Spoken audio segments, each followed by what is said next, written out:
Hello and welcome to SME TV. I'm your host, Angela Vithulkis. What is the future of retailing? Nothing is as it was, that's for sure.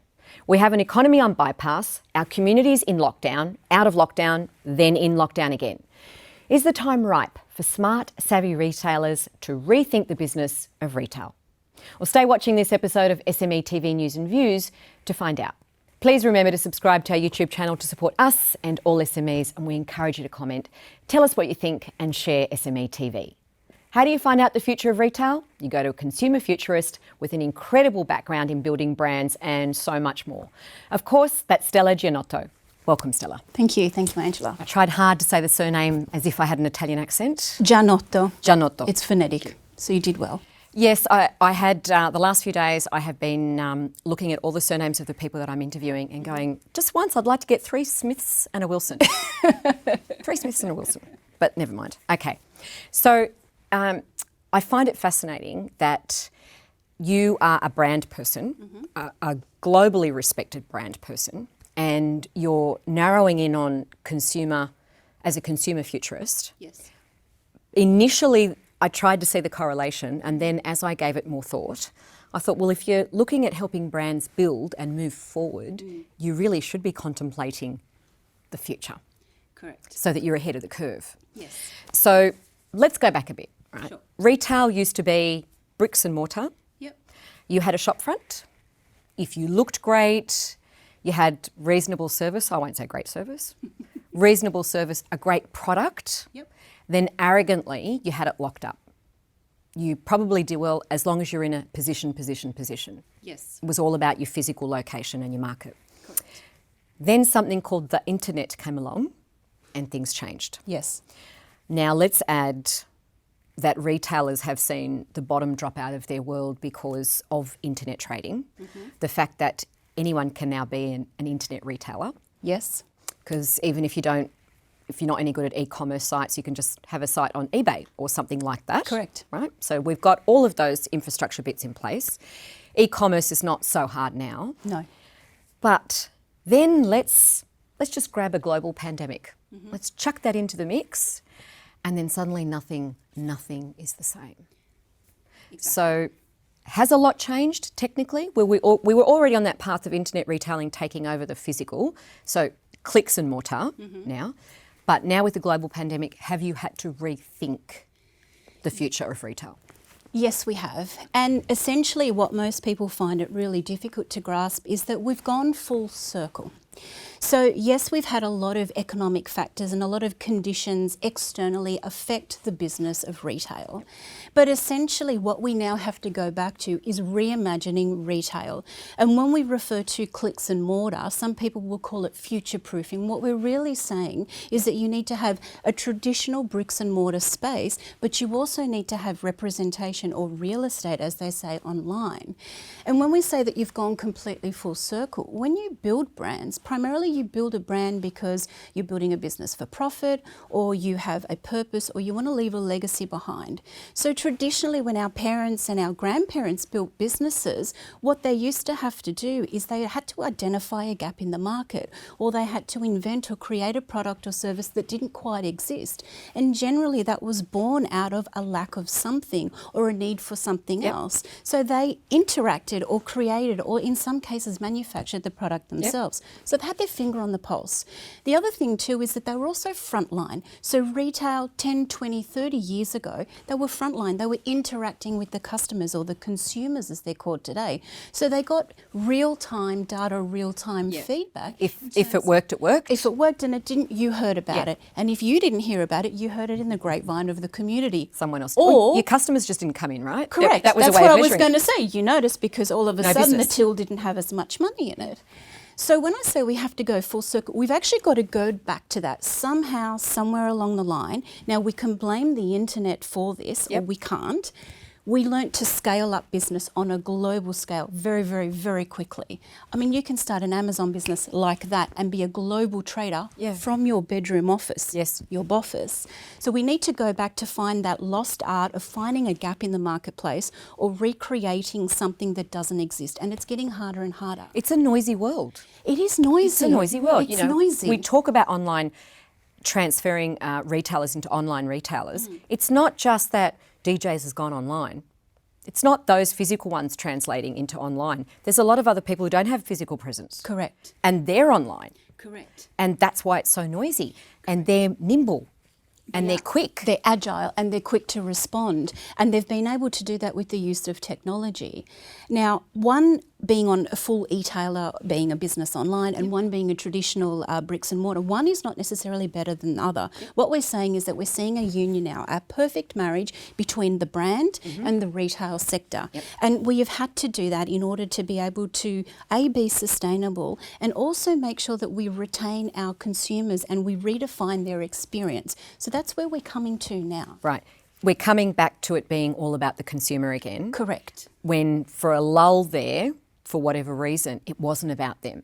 It became about the business where it was. About profit margin. What product line can we curate, can we put together to make maximum profit, and then how can we scale that up? And that's where that frontline interaction that I was talking about between the owner, creator, inventor and or the consumer somehow got lost and it became a little bit whitewashed, and that's when the saturation occurred. Now let's have the global pandemic. Yes. Right. Let's throw that in for a bit of flavour. Yeah, just in case we weren't sure about 100 other things. And that's hit our physical retailers very hard. Because either they shut down or they've had to pace their trade as it is. You know, they're facing those kind of restrictions where there's only 6 people allowed in instead of crowds, all that sort of stuff, all of those physical measures, right? So I think you call it the social landscape has changed. So with that change now, if you weren't already ready for your online retailing, you're a little bit stuffed. You're playing catch up in a bad way. And you're in survival mode to boot. Yes, on top of that. On top of that. So why haven't our retailers accepted online retailing in a way that has them standing out from the pack? I mean, the biggest thing we accuse the big companies like DJs and Myers is that their online world is awful. It's clunky, it doesn't service people, they've paid no attention. But they've got money, so much money that they could throw at it. They have all of that. They can pay for data. And yet, why are we finding them lagging, and yet the one-off smaller people are like in there looking cool, hip and achieving? So taking their market share. There's a couple of reasons for that, and we just need to go back to a little bit to understand what actually happened to us as consumers with a global pandemic. We went into lockdown. So our social liberties got taken away. Now, if you think about it, in a society today, how do we punish our criminals? We lock them away and we take their social liberties away. So in a way, we all feel on a global scale that we were punished and we couldn't do what we normally did. So we're not going shopping. I can't go shopping. I can't have social interaction. I can't physically touch anything. And now in emerging, I have to deal with, and so do retail, we have to deal with unprecedented levels of hygiene, and we have to somehow manage social distancing. Now, social distancing in a traditional bricks and mortar situation means 3/4 less foot traffic. Only a quarter can be in store at any time. What do you do with that quarter? So where traditional marketing in this particular space with merchandising and product development and seeking market research and data and interviewing consumers because we thought we knew what consumer demand was, really has been all of a sudden replaced with the how can we deepen the consumer's experience? How can we immerse them? How can we give them back the essence of physical touch, make them feel like they belong, reward them for their loyalty, for their custom, make them feel special and allow them to integrate in the transaction now? So this is where it's a little bit... Who's getting it right? Well, not many. I was going to say, I'm imagining this and I'm going, no, I don't think anyone's doing that for me. Well, not many, but this is only new. It's only really emerged in the last couple of months. And we do talk about, using AI and VR and augmented reality and what have you to enhance the experience, but that's only going to enhance the experience. What retail needs to do now is go back and say, well, what is it my consumer really wants? For the first time, the balance of power has actually been shifted to the consumer in understand that they have become the stakeholders now in retail, just like it was for our parents and our grandparents. The power has gone back. And in addition to that, you know, these retailers that are large and have moved online, I mean, they're on a discounting rat race that's going to lead to nowhere. It's decimating profits and it's killing off the smaller business. Now, we have to remember in Australia, 44% of the economy is made up of small to medium business. And more than half of that, 22%, that's retail trade. That's big business for Australia. That's a lot of money. Now, you asked why we've been resistant. Well, let's go back a bit. Partially it's because of mindset. We've been hit so hard. We're in survival mode. We're just trying to cope and trade so we can figure out how do we pay our rent and how do we pay our staff. But we have to think beyond that. We've got to get out of the survival mode, because when the stimuluses and the handouts are finished, we're going to see a true state of affairs. That's the first thing. That is very scary. That is scary. The second thing too is, how do we facilitate this transaction with the consumer? How do we give them what they want when they want it? Well, the only way is to have a foot in both camp. Offer them that deep, enriching experience in store, but allow them to take it online as well, how and when they choose to do it. So we've got a consumer who's online savvy now. Correct. Right? So they know that if they Google something, it'll come up. Correct. Right? And if they're not really sure what it's called or where to buy it, they're going to have options and they can compare prices. Yes. What they can't do online is have the experience. Touch. They can't physically touch your product. So we come back again old school to, yes, making sure that our online world is schmick and seamless. Make sure the transactions can happen easily. The last thing you want to do is sit there clicking 15 times why am I not checking out, right? Make sure it all works. And then you find you've bought 50 of something because you clicked so many times that you didn't want it. But okay, let's assume we fix that. Then we have to start concentrating again on the way we serve our customers, our staff training, make sure they know what they're talking about. We have to reimagine our teams That's right. now. We can't just stick anyone in there and just go, oh, you know, it's okay. We've got 3 people on the floor. It'll be fine. Because sales reps now don't necessarily need as much product knowledge as they once had, because as a consumer, I think Australia Post released a report last year saying that 70% of us shop online. We're already done our research. We're savvy. We know what the product features are and the benefits and what have you. What we're yearning for is, how are you going to serve that to me? How are you going to bring me into your sales cycle? So essentially, sales representatives now on the floor are becoming pseudo brand ambassadors, and they have to upskill in the art of creating relationships, something that our parents and our grandparents were able to do because they had community in order to be able to do that. If retailers can go back to that and offer the consumer a smorgasbord of how and when they want to shop with the convenience as well as the experience, then that's really the solution. That will create the advantage, right? Correct. And right now, I think you have the time, the retailer has the time to consider those options and think, this is the time for me to pivot in terms of customer service. Yes. You know, maybe not a lot has to change. Well, this is an interesting point. So let's remember too, in Australia, we have a rich culture of innovation. We forget that we've invented things that have changed the world. The Black Box flight recorder. Wi-Fi? Wi-Fi was invented by CSIRO here. Cochlear implants, spray-on skin for burn victims. They all came out of Australia. So retailers haven't missed the boat yet. No.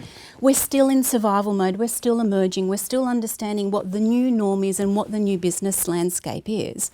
What we really need to do, particularly retail brands, is start adopting a little bit of technology at a time.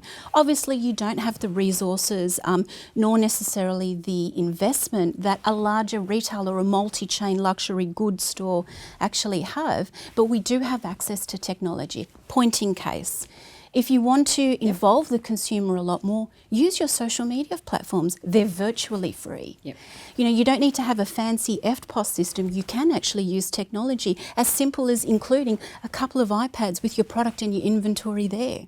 There are ways to. More than ever now, there's been the opportunity for us to be compete on a level playing field with the big end of town. Oh, 100%. For a change, it's coming, this full circle that's come around is in the favour of the smaller retailer. That's right. Than the big end of town. We usually are better acquainted with our customers face to face. It's all about grassroots. It again, for a long time, it stopped being that. You went from food understood, grassroots, Anything to local, survive with, yes. but retail often outside of food didn't understand it because it came. But now that it's all the way around, now retailers can take this opportunity of more of a downtime, just less foot traffic, that's inevitable what we're going through, and work out how that they can fix all those little things that will separate them from the big retailer, because the big retailer will never get it right and they won't get their social right. It won't be engaging and authentic. No, they're not frontline, that's why. They're not frontline. And they won't deal with the problems quickly enough. Correct. And so that is where the biggest opportunity lies for the small to medium retailer. The other thing too that's interesting is that with the use of technology, there's a lot of off-the-shelf e-commerce systems that allow you to use what we call dynamic content. So what it does is it in essence picks up your behaviours online and then curates the feed in terms of the product that you want to see based on your preferences. I mean, that's just standard practice now, but the percentage that retail business in terms of small and medium size that have adopted that online is very, very few. So there's a lot of resources and so forth that are available. And the other thing too, the retailers got to remember, we need to go back to collaboration. We need to have 4, 5, 6 complementary brands together to create a powerhouse e-tail system online, you know, to share what we call pop-up spaces and more like concept stores where the idea of retail is not to push product. In fact, the idea of retail is almost going to become a little public relations hub where we promote the brand, we display it in all ways, shapes and forms, and the purpose of the retail store is to enrich the customer's experience so that we cement them as a customer for life as opposed to have them brand swap based on who's got the best deal right now. So how are we going to reach those smaller retailers and enlighten them or educate them or show them the way? How is that being handled, do you think? Because not well, I don't think, or not at all. Right? Well, no one's handling it. And so I can only speak for our industry. You know, where they're all scrambling into, okay, well, you've got to pump digital ads or you need to build, you know, sales funnels and you've got to nurture them this way and you've got to nurture them that way. Yep. Well, let's go a little bit more fundamental. Let's do what nobody else is doing. How about we pick up the phone to the consumer? How about we send a direct text message to them? That's old school. It's old school. How about we reward them with a little sample product? Old school. In with the package when they purchase. When you go to the fruit shop, how about we give a little? I love you. You know, you look good. You know what? You take some strawberries home, and you go, oh my God. You know, I always want to go back there. Everywhere my son goes, he ends up with a little trinket or a marshmallow or a tiny teddy. And of course, what do you think he wants to do? He wants to go back to that location. As adults, we're really no different. No, of course not. Someone gave me something, rewarded me every time I went somewhere, I'd go back. I mean, one of my favourite cosmetic brands that I buy from all the time, which is actually Miranda Kerr's brand Cora, every single time I've purchased, they sneak in a letter that she's obviously written herself, and they also give me 2 or 3 samples of everything else. So what do you think's happened? The next time that I've purchased, I've gone in and I thought I've really enjoyed that new serum. I'm going to buy it in full size. I really loved that scrub because it was dual purpose, and they sent me an email with an email on how you could utilise it better. So of course the next time I went round and purchased that in full size. It clicked, right? It clicked. So I think I've seen a commercial recently on TV with one of the online beauty platforms. And that would be Adore Beauty. And it showed that they'd got a package, someone had bought something, and the first thing it opens up and like there's your little Tim Tam chocolate reward. Fantastic. And you could see that, right? And you looked at it and you went, oh, look how nice they are. They got a Tim Tam for buying that. And you would be surprised how many people have gone, right, I'm going to Adore Beauty and buying from them. Let's understand why. So let's break it down. Yep. Firstly, you got rewarded for purchasing. The retailer gave you something, okay? It was something that you can engage your senses with. You can pick it up, you can open it, you physically touched it. You can smell it and you can taste it, okay? So you can physically enjoy it. And of course, once it's gone, you've then got the impression, that memory left, wow, wasn't that a great transaction? They really made me feel special. And I'll bet you anything within that package, there'll be an incentive to come back and buy again. Now, and that's the goal, increase business. Yeah, and let's understand all of that experience is data. So we're going on about data and technology. That's use of data. When a customer comes into the store and buys something from you and gives you instant feedback, that's data. If you're old school and have all your records in a ledger, that's data. So we've got to understand and re-educate ourselves to understand the proper definition of the words data and experience and technology. So that's really where I think a lot of smaller retailers have been resistant, because they've not understood and they've been so overwhelmed and hit with so many factors externally that they've not really had time nor place to be able to go back to the very beginning. Yes, we're going back to the drawing board essentially. And for those of them that have been too young to have been around when it was old school, they might be learning new tricks. So good for them. But as I've noticed, I mean, we're still talking here about why these online retailers or clicks and mortar people, so they've got a representation in both, right? Why they're not adopting data and technology as being a good partnership. There's a couple of There's still that push against that. There's still that resistance, and I think there's a couple of reasons, there's a couple of factors at play. The first one is a lack of education. So obviously the younger generations that are coming through that have grown up with social platforms and Early grown up with adopters that, technology yeah, have understand. adopted that as well. However, what's interesting is their life experience has been experience. It's all about the experience. So any major milestones in their life, they have experienced it and shared it with the rest of the world. So they expect that. So there's a lack of understanding and a lack of education with retailers to know what they can and can't adopt. The other thing has been a lack of investment, so relevant funding to small businesses to be able to adopt these newer and emerging technologies for the benefit of scale. Now, whether that's for import, export or manufacture or product development, we're really underutilised and under-resourced in that area in Australia in particular, especially given our history of innovation. And the other reason too has been a primal one, survival. They've done whatever they've had to do to survive, and they've got products on their shelves which are short-term, i.e. face masks and sanitizing, hand sanitizer and wipes. That's only going to take you so far. What then? Because if you haven't thought about the what's next or how you can incorporate your product or service in retail into the consumer's everyday life as a necessity, as a need, you're not going to survive. So let me bring it round to marrying, if you will, the two sides of you, the consumer futurist and the amazing brand creation background that you have. How did that come to be? Well, but are you now, is it part of your DNA in business now that when you are advising brands or creating brands, that you are actually asking them to look at the future and what their customer wants? Yes. And making that part of the brand design? Yes. Which may not have happened 10 years ago. Well, it didn't happen, but interestingly, I was already doing that for my clients 10 years ago. So let's take a step back and understand why I've adopted that and perhaps others haven't. I was born in Australia. I'm the first in my family to be born in Australia. I came from immigrant parents. Italian was my first language at home, and they had a business and they did it really, really tough. And I saw how they built business and what have you. So I suppose a part of me being part of that Italian migrant culture, I understood the value of community, and I understood the value of being resourceful and adapting to change and being resilient. So I think that gave me a really good apprenticeship for where I am now. However, if you speak to my clients, I always used to say, okay, well, when we're building this brand, let's look at the business model behind it. Is this sustainable, firstly? Is it built for three reasons? One, can you make a profit or a lifestyle out of it? Two, is there a purpose for why you're in business? And three, being the eternal WOG, what can I leave behind for my family? My legacy.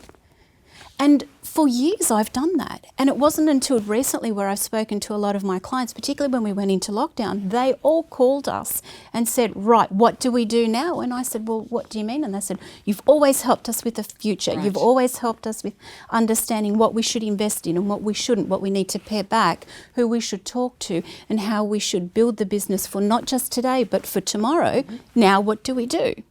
So do you feel that that is your contribution to the future, was acknowledging that in order for your business to survive and grow and adapt and pivot, or just bloom, that you really had to embrace telling the future, getting the crystal ball out and going, well, you know what, here's how I see it now.